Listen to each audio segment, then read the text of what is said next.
नए साल की शुरुआत से पहले ही एक ऐसी चिंता दुनिया के सामने खड़ी हुई है जिसने दुनिया भर की सरकारों को एक बार फिर से डरा दिया है। वो चिंता है कोरोना की वापसी हो चुकी है और दुनिया भर में हेल्थ इमरजेंसी जैसे हालात हैं। कहानी बिगड़ती तो अब भारत सरकार ने भी कमर कस ली है।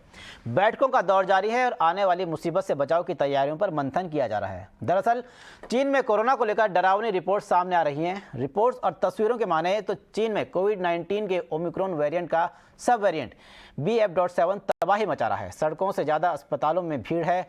लोग वक्त बेवक्त मौत का सामना कर रहे हैं। लेकिन भारत में ऐसे हालात न बने, एहतियातन केंद्र और राज्य सरकारों ने कमर कस ली है। तो आज स्वदेश आवर की शुरुआत इसी अहम मुद्दे के साथ करते हैं और इस पर चर्चा के लिए हमारे साथ मौजूद हैं डॉक्टर ईश्वर गिलाड़ा। डॉक्टर साहब, आपका बहुत बहुत स्वागत है ईट नाउ स्वदेश में।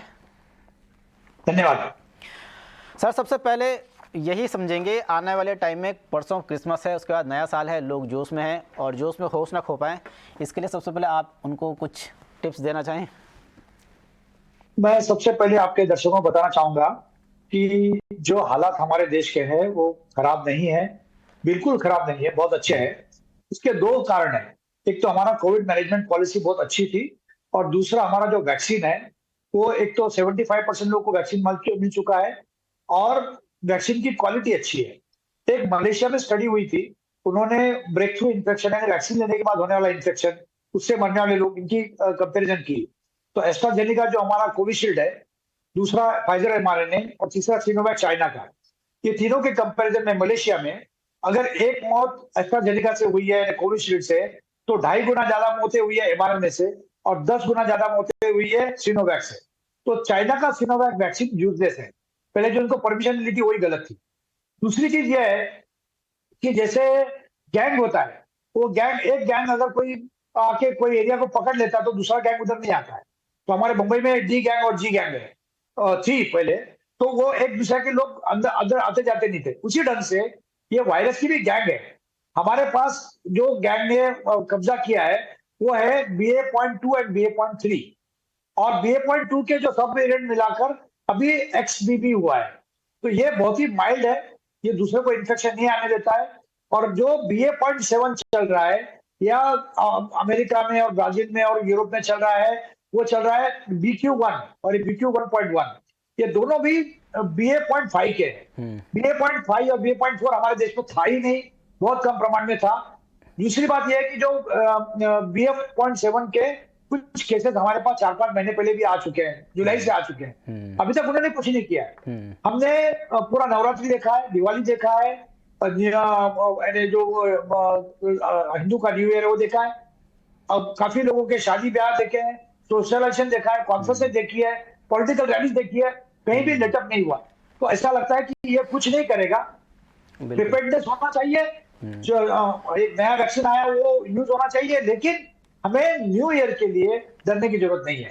अब बात यह है कि जो वायरस मुंह से और नाक से फैलता है, आप उसको बंद रखो। अब उसको कंपल्शन करने की जरूरत नहीं है, मैंडेट करने की जरूरत नहीं है। लेकिन आपको अगर थोड़ा भी डर है, आप जब बाहर जा रहे हैं या बंद कमरों में जहाँ पे एयर कंडीशन में बैठे हैं और बहुत सारे लोग आते हैं रेस्टोरेंट जैसे या थिएटर में, सिनेमा में, अब तब मुंह बंद रखो, उसको बैठो, मास्क लगा लो, इससे ज्यादा कुछ करने की जरूरत नहीं है। तो एक समय ऐसा था कि हमें कुछ ज्यादा पता नहीं था, हम डर जाते थे, खौफ था। अब हमें सब पता है ये वायरस क्या है, इसके सब वेरिएंट क्या है और ओमिक्रॉन तो अब हमको हमारे देश को मदद करने आया है। इसको मैं कहता हूँ कि वेरिएंट ऑफ सपोर्ट है, वेरिएंट ऑफ कंसर्न था ही नहीं है। सब लोग को इन्फेक्ट करके अभी इम्यूनाइज कर दिया तो नया इन्फेक्शन नहीं आता है।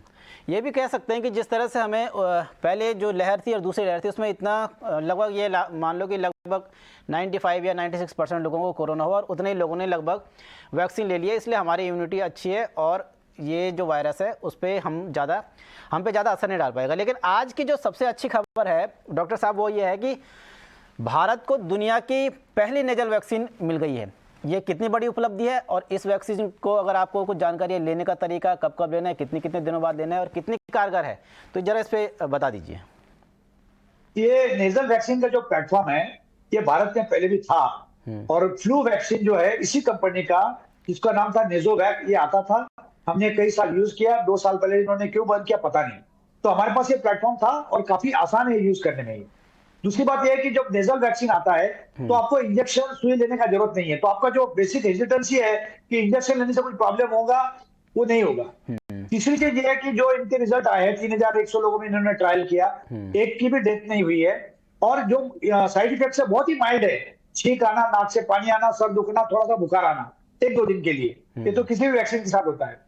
चौथी महत्वपूर्ण चीज ये है कि हमारे पास पोलियो वैक्सीन है, जो हम लोगों ने कई सालों से यूज कर पोलियो को खत्म कर दिया है, और वो ओरल पोलियो वैक्सीन है। ओरल पोलियो वैक्सीन क्यों है? क्योंकि पोलियो फीको ओरल रूट से या जो मल से जाता है और मुंह में जा सकता है, वहां से फैलता है, इसलिए हमने ओरल पोलियो डोज लिया इंजेक्टेबल की जगह। उसी ढंग से अगर ये वायरस, कोविड वायरस, ये नाक से अंदर जाता है तो हम नाक में वैक्सीन दे रहे हैं, तो ये प्लेटफॉर्म अच्छा है और ये डबल इम्यूनिटी करता है। एक तो आपके दर्शकों को शायद पता होगा कि आईजीजी इम्यूनिटी होती है, आईजीए इम्यूनिटी होती है। आईजीए इम्यूनिटी सिर्फ नाक में होती है और कहीं नहीं होती है। तो आईजीए, आईजीजी इम्यूनिटी, और उसके साथ में जो न्यूट्रलाइजिंग एंटीबॉडी है उसको भी इम्यूनाइज करता है, और लोकली वहां पे अवेलेबल है। और सबसे महत्वपूर्ण बात क्या है, ये डबल ट्रैफिक वाला है, बायलेटरल रोड है, ये वन वे ट्रैफिक नहीं है। ये आपको इन्फेक्शन से रोकता है, और अगर आप इंफेक्टेड तो आपसे इन्फेक्शन बाहर जाने को भी रोकता है। वो इंजेक्टेबल कोई किसी वैक्सीन ने नहीं किया। अच्छा, ये तो ये काफी अच्छी चीज है। 2 डोज लगाने हैं, हाँ, या इसके सिर्फ 2 डोज लगाने हैं आपको, और 4-4 ड्रॉप लेना है दोनों नाक में। और ये करने के लिए आपको डॉक्टर की या हेल्थ केयर वर्कर की जरूरत नहीं है, पेशेंट खुद भी ले सकता है। बतौर सरकार ने क्या करना चाहिए, ये वैक्सीन को ओपन कर देना चाहिए, केमिस्ट के दुकान पे उपलब्ध करना चाहिए, हर डॉक्टर के पास, हर क्लिनिक में, हर अस्पताल में चाहिए, ताकि आपको जाने की कहीं जरूरत पड़े तो इसका यूज ज्यादा होगा। आज क्या हुआ है, हमारे पास ये वैक्सीन को राशन करने की वजह से 70% लोगों ने बूस्टर डोज नहीं लिया है। हमने कई दिनों से दरखास्त लगाई है कि हमारे पास 12,50,000 एमबीबीएस डॉक्टर है, 4.5 lakh post graduate doctor, 17 lakh doctor है। अब सब डॉक्टरों को एम्पावर कर दीजिए वैक्सीन देने के लिए। अगर मैं टाइफाइड वैक्सीन दे सकता हूँ, हेपेटाइटिस बी वैक्सीन दे सकता हूँ, निमोकोकल वैक्सीन दे सकता हूँ, तो ये कोविड वैक्सीन क्यों नहीं दे सकता हूँ? तो उसको ओपन करना चाहिए। हमने 5 करोड़ वैक्सीन को वेस्ट होने दिया, लेकिन उसको इस्तेमाल नहीं किया। तो इसका अवेयरनेस लोगों में लाना चाहिए कि आप बूस्टर डोज नहीं लिए तो आप ले लो, और सरकार को ये देखना है कि अगले साल, यानी बहुत दूर नहीं, अगला साल, तब ये चौथा डोज जो लोगों को बूस्टर डोज 1 साल पहले मिला है, क्या ये एनुअल डोज मिलना चाहिए, या फिर ये फ्लू वैक्स जो आता है, फ्लू वैक्सीन, ये फ्लू के साथ जुड़ा कर देना चाहिए, दोनों साथ में मिलाकर वो देखना चाहिए। अच्छा, जो नेजल वैक्सीन है, इसको लेके ये कब ली जा, मतलब कितने दिनों में ली जा सकती है? कई हफ्ते बाद, या जैसे वैक्सीन का टाइम पीरियड है कितने दिन बाद ये लें? ये कब? इसके 2 डोज है, इसके 2 डोज है। हाँ। और पहले और दूसरे डोज पे 28 दिन का गैप चाहिए, तो 4 हफ्ते बाद दूसरा डोज ले सकते हैं। और 4-4 ड्रॉप आपको दोनों नाक पर डालना है। तो पहले जो इनका वैक्सीन था फ्लू के लिए, वो नेजल स्प्रे था, तो हमको वो सिरिंज से देना पड़ता था, इसमें नीडल नहीं थी, लेकिन सिरिंज से देना पड़ता था, फोर्स से। ये तो ड्रॉप डालना है आपको, 4 ड्रॉप ये नाक पे, 4 ड्रॉप ये नाक में, सिर ऊपर करके बैठ जाओ, 5-10 मिनट हो गया काम। तो इतना आसान है। और क्या बूस्टर डोज वालों के लिए ये कारगर साबित होगी? अगर जिन्होंने बूस्टर डोज लेना है, वो जिन्होंने कोविशील्ड ली है, वो बूस्टर डोज कोविशील्ड लें या नेजल ले लें, ये ज्यादा बेहतर, इनमें से कौन सा विकल्प है?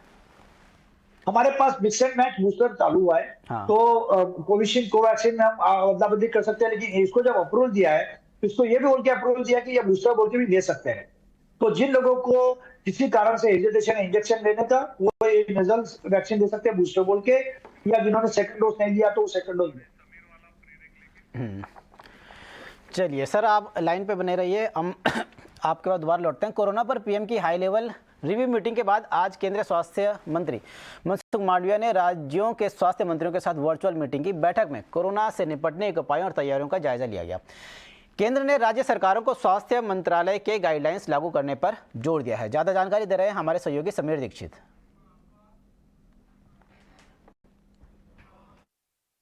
जी बिल्कुल, केंद्रीय स्वास्थ्य मंत्री मनसुख मांडविया की राज्यों के साथ में, जो राज्य के हेल्थ मिनिस्टर्स हैं उनके साथ में जो बैठक है वो शुरू हो गई है, वो चल रही है। लेकिन मोटे मोटे तौर पे 3 बातों पे जोर रहेगा कि राज्यों से ये कहा जाएगा, अपील की जाएगी कि वो अपने राज्यों में जो मेडिकल इंफ्रास्ट्रक्चर हैं उसको रैंप अप करें। दूसरी बात यह है कि जीनोम टेस्टिंग को जो परसेंटेज है, जो आंकड़े हैं, उसमें बढ़ोतरी के, ताकि अगर कोई नया वेरिएंट कोविड का है तो वो अर्ली डिटेक्ट हो पाए। तीसरी बात यह है कि जो कोविड बूस्टर डोज का जो दायरा है उसको भी सरकार बढ़ाना चाहती है और उसके लिए राज्यों की सहभागिता बहुत ज़रूरी है। तो राज्यों से ये अपील की जाएगी कि वो कोविड बूस्टर डोज के दायरे को बढ़ाने के लिए अपनी तरफ से प्रयास करें। और आज ही सरकार ने नेजल वैक्सीन को भी जो मंजूरी दी है बतौर कोविड बूस्टर डोज, तो उसका भी एक बड़ा फ़ायदा यहाँ पर देखने को मिलेगा कि लोग जो है वो कोविड बूस्टर डोज को अपना सकते हैं। तो तीन बातों पे सरकार का जोर है। लेकिन इसके साथ हमने ये भी देखा कि इंटरनेशनल पैसेंजर जो भारत में आ रहे हैं, जो कि जाहिर तौर पे एक चिंता की बात रहती है कि कहीं बाहर से कोई वायरस भारत ना आ जाए, तो उस स्थिति से निपटने के लिए सरकार ने ये आदेश जारी कर दिया है कि 24 दिसंबर से जो इंटरनेशनल फ्लाइट्स भारत में आ रही हैं, हर फ्लाइट में 2% पैसेंजर का रैंडम कोविड टेस्ट किया जाएगा। और अगर कोई पॉजिटिव पाया जाता है तो उसका जेनोम टेस्टिंग तो होगा ही, लेकिन फिर उसका कोविड प्रोटोकॉल के तहत पूरा ट्रीटमेंट किया जाएगा। इस तरीके के कदमों के जरिए कोशिश ये की जा रही है कि भारत में जो नियंत्रित स्थिति है वो बरकरार रखी जा सके। जी बिल्कुल, शुक्रिया समीर इन तमाम जानकारी के लिए। डॉक्टर ईश्वर, जैसे कि सरकार लगातार कोशिश कर रही है, उनका जोर एक तो जीनोम सीक्वेंसिंग पे भी है और बूस्टर डोज लगाने पे है, लेकिन बूस्टर डोज का जैसे आपको आंकड़ा बताना चाहूँ तो 26% अभी तक लोग लगा चुके हैं और कुछ राज्य हैं जैसे मेघालय में केवल 8% लोगों ने लगाया है, पंजाब में भी लगभग 8%, नागालैंड, हरियाणा और गोवा यहाँ 10% बूस्टर डोज लगी है। क्या आपको लगता है कि राज्यों को इसमें अब बड़ी भूमिका उनकी शुरू हो चुकी है, क्योंकि बूस्टर डोज में ये राज्य काफ़ी फिसड्डी साबित हुए हैं? अलग चीजें हैं। एक तो हम लोग हाइपोथेटिकल फियर लेके चल रहे हैं कि जो चाइना में चल रहा है हमारे पास आएगा, जो अमेरिका में चल रहा है हमारे पास आएगा। मुझे नहीं लगता कि वो आएगा, क्योंकि पिछले 10 महीनों में 11 महीनों में ओमिक्रॉन ने ऐसी भूमिका निभाई है उसको हम वेरिएंट ऑफ सपोर्ट कहते हैं, वेरिएंट ऑफ कंसर्न नहीं है। अच्छा। दूसरी चीज, जो चाइना का BA.7 है और अमेरिका का BQ.1 है, ये दोनों BA.5 के हैं। भारत में पहले से BA.2 ही था और थोड़ा सा 3 था, 4 और 5 आया ही नहीं। तो ये टेरिटोरियल ये अथॉरिटी है कि वो जो BA.5 को आने नहीं देगा। अब बात है बूस्टर की, जहां बूस्टर पुअर है वहां उन्होंने लेना चाहिए। हमने एक तरफ 5 करोड़ बूस्टर एक्सपायर होने दिए। हमारे थोड़ी नीतियां थोड़ी सी स्टार्टिंग में डेली थी बूस्टर के लिए। पहले हमने बताया कि 60 के ऊपर के लोगों को बूस्टर देंगे फ्री में, फिर बताया कि 60 के नीचे लोगों को दे सकते हैं, फिर बताया कि खाली गवर्नमेंट में फ्री मिलेगा, प्राइवेट में नहीं मिलेगा। तो ऐसे 2-3 बार अलग अलग सर्कुलर चेंज होने से, और लोगों की साइकोलॉजी क्या होती है कि जब कोविड ज्यादा बढ़ नहीं रहा है, लोग मर नहीं रहे, तो मैं तीसरा इंजेक्शन क्यों लूं? तो ये जो साइकोलॉजी है लोगों की, उसको तो हम बदल नहीं सकते। जब कोविड हजारों लाखों के प्रमाण में था तब लोग लेना चाहते थे, इतना ही लोग तब अमेरिका जाके डोज लेके आना चाहते थे, तो उस समय तो वैक्सीन टूरिज्म चालू हो गया था। तो ये तो अप एंड डाउन चलते रहता है। तो कुछ लोगों में वैक्सीन हेजिटेंसी 100% होती है, वो लेते ही नहीं है। लेकिन जो रिलेटिव हेजिटेंसी है कि मैं वहां पे जाके लाइन क्यों लगाऊं, मैं वहां क्यों जाऊं, या अगर कोविड बढ़ नहीं रहा तो मैं अपने आप को एक इंजेक्शन क्यों लगाऊं, तो हेजिटेंसी कुछ प्रमाण में कम होना चाहिए। क्योंकि जो भी खतरा अगर सरकार को लगता है, क्योंकि सरकार मेरे से ज्यादा समझदार है, उनके पास कई लोग हैं डायग्नोज करने के लिए, तो लोगों ने बूस्टर डोज लेना चाहिए ताकि वो अपने आप को बचा सके। बिल्कुल, कुछ लोग सोच रहे होंगे कि जब पीएम मोदी बोलेंगे उसके बाद ही हम वैक्सीन लगाएंगे। चलिए डॉक्टर साहब, टाइम इतना ही है, बढ़ते हैं आगे। आपका हमारे साथ जुड़ने के लिए बहुत बहुत शुक्रिया। आपने इतनी अहम जानकारी दी और जो पैनिक लोगों में क्रिएट हो रहा था उसको काफ़ी हद तक आपने कम किया है। चलिए बढ़ते हैं आगे। केंद्रीय हेल्थ मिनिस्टर से मीटिंग के बाद राज्यों के स्वास्थ्य मंत्रियों के बयान भी सामने आए हैं।